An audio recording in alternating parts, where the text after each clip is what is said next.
कल जिस तरीके से हुआ मैं इसको इग्नोर नहीं कर सकता और ये हाउस भी इसको इग्नोर नहीं कर सकता। बात कहां से चली और कहां रुकी? वो लोग जो फार्म 47 पे चल के आते हैं, जो करप्ट सिस्टम के बेनिफिशरी है, वो इसी तरह बिहेव करते हैं जिस तरीके से कल ख्वाजा आसिफ ने बिहेव किया है, जब इसकी कंडेम करते हैं।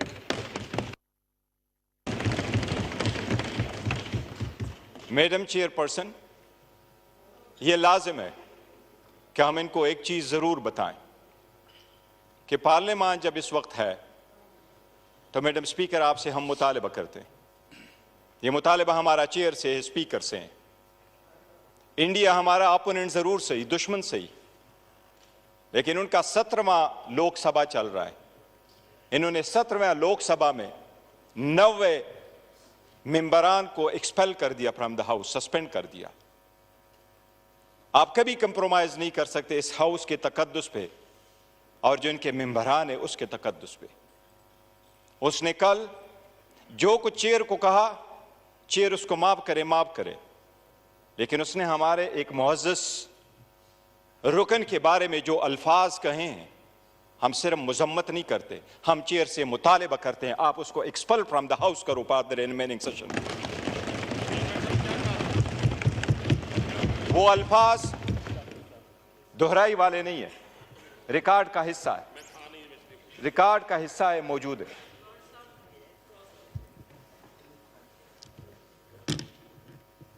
Madam chairperson, there is enough to everything. उसको फकत इतना कहा गया कि ये अल्लाह के 99 नाम है, इसके नीचे आप खड़े हैं, ये अल्लाह के 99 नाम के नीचे फकत इतना कहो कि आप जीत चुके, हम आपको मानते। आप खुद हारे, चिच हारे, खुद हारे, आप हारे, आप हारे, आप हारे। आप अपनी स्पीच में बात कीजिएगा। वफादार ना बनो, बंद नहीं, प्लीज आप प्लीज बैठ जाए, पीछे जो है आप बैठ जाए, आप भी बैठ जाए प्लीज, आप भी बैठ जाए, आप भी बैठ जाए। बैरिस्टर साहब देखिए, हाउस का एक तरीका होता है, ऑटोमेटिकली जो अल्फाज जो गैर पार्लिमानी होते हैं उन्हें एक्सपंज कर दिया जाता है और वो एक्सपंज बिल्कुल हो जाते हैं। और मैं आपको ये बताना चाह रही हूँ कि प्लीज आप भी नहीं बोले, आप भी नहीं बोले, एक दूसरे को बर्दाश्त करें। मैडम जस्ट अ सेकंड, हमने आपसे रिक्वेस्ट नहीं की कि उनके अल्फाज को स्पंज कर दे, वो स्पंज ही होंगे और आपने करने ही करने, लेकिन स्पंज के अल्फाज से वो जायल नहीं हो जाते उसका असर। जब आप एक चेयर पे बैठे हों तो आपकी प्राइवेट लाइफ भी पब्लिक लाइफ है और आपका एक एक लफ्ज आवाम सुनते हैं और देखते हैं, उसका एक इम्पैक्ट होता है। इसलिए सोच समझ करके हर लफ्ज इस्तेमाल करना चाहिए। और अगर आपने उनमें से एक को भी एक्सपेल कर दिया तो कोई और आकर के वो ऐसे लफ्ज नहीं इस्तेमाल करेगा। पहले दिन से हम आकर के यही चेयर को कह रहे हैं कि हम आपको सपोर्ट करना चाहते हैं, हम आपको मजबूत करना चाहते हैं, पर हम सिर्फ और इस तरफ ये कह रहे हैं कि आप अपने पार्टी के असर से निकल के बाहर आए ताकि आप बनो कि आप इस हाउस के कस्टोडियन हैं, ताकि हम आपको सपोर्ट करें। मैडम चेयरपर्सन, इनको हम क्या याद दिलाएं? उमर अयूब खान साहब के बारे में जो उन्होंने अल्फाज कहे, we are so proud of him, we are so proud of his legacy, we are so proud of his family's legacy। वो इस ईवान में 22 साल रहे, न किसी ने करप्शन का इल्जाम लगाया, न misuse and abuse of authority का लगाया, और न ही किसी ने कोई एक इल्जाम लगाया कि इस 22 साल में उस बंदे ने एज नुमाइंदे की हैसियत से कभी एक लफ्ज ऐसा इस्तेमाल किया हो कि चेयर ने उसको स्पंज किया हो। And that is the reason we are proud of him. और इसी वजह से इमरान खान साहब ने उसको लीडर ऑफ द अपोजिशन बनाया है। जनाब स्पीकर, मैं जरूर कहूंगा कि हम पाकिस्तान के लिए कोशिश कर रहे हैं। जितने स्ट्रगल पाकिस्तान तहरीक इंसाफ के इन नुमाइंदगान ने की, आपको हिस्ट्री में मिसाल नहीं मिलेगी। किस तरीके से ये चल के आए हैं। क्या ये 18 महीने की हुकूमत इनको याद नहीं है? क्या हमारे औरतें जो पकड़ी जा रही थी इनको याद नहीं है? क्या वुमेन एम्पावरमेंट की बात कर रहे हो, आज उस बहनों की बात कर रहे हो जो जेलों में पड़ी हैं? क्या बुशरा बीबी का किसी भी दूर दूर तक तो शखाना के साथ कोई ताल्लुक है जो 15 साल की आप सजा देते हैं? आप अगर किसी के साथ आप अगर किसी केस पे उसको जाके सजा देते हैं, बाकी औरतें हमारी यहाँ बैठी हैं।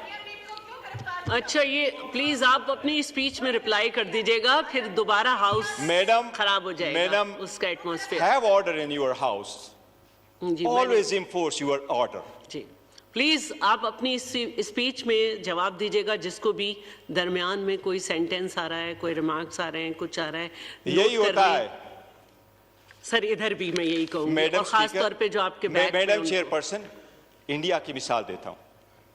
1500 कवानीन में उन्होंने तब्दीली करी इस लोकसभा में 17, हमारा 15वां 16वां चल रहा है, उनका 17 पूरा होगा, 18वां आ रहा है। 1352 दिन उन्होंने पार्लियामान चलवाया, 1352 दिन। और ये हिस्ट्री में फर्स्ट टाइम है कि इंडिया में आज भी डिप्टी स्पीकर नहीं, उन्होंने डिप्टी स्पीकर का ओहदा ही नहीं रखा। 1352 दिन उन्होंने काम किया, 222 कवानीन पास करवाए, 222 कवानीन पास करवाए। और फिर क्या किया? करोड़ों रुपए अपने साथ बचाए, क्योंकि इतना तो आपको असर होगा, दुश्मन भी सही, लेकिन वो डेमोक्रेसी से होकर के थ्रू चल के आके करते हैं।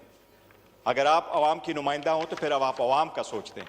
हमारे पास यही सोच है, हम उनको रिमाइंडर नहीं करना चाहते हैं। But Khwaja got to realise, take it easy. आपकी दास्तान कोई ऐसी नहीं है।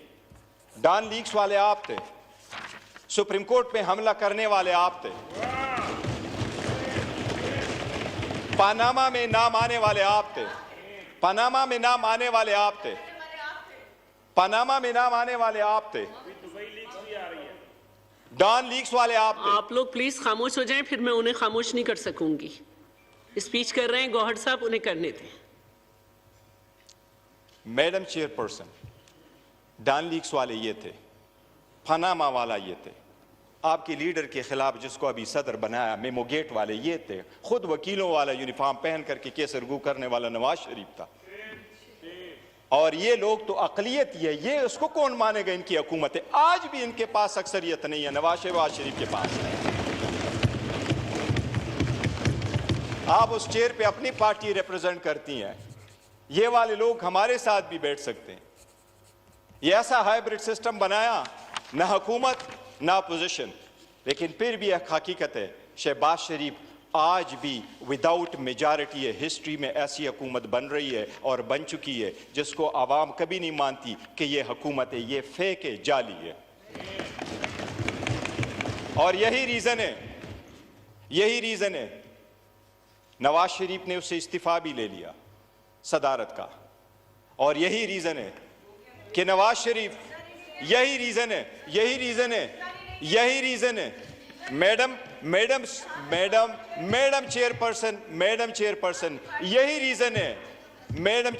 यही रीजन है नवाज शरीफ ने यहां खड़े होकर के इन लोगों को पीछे दे करके मुबारकबाद नहीं दी, बिकॉज ही बिलीव्स ये हारे हुए हैं।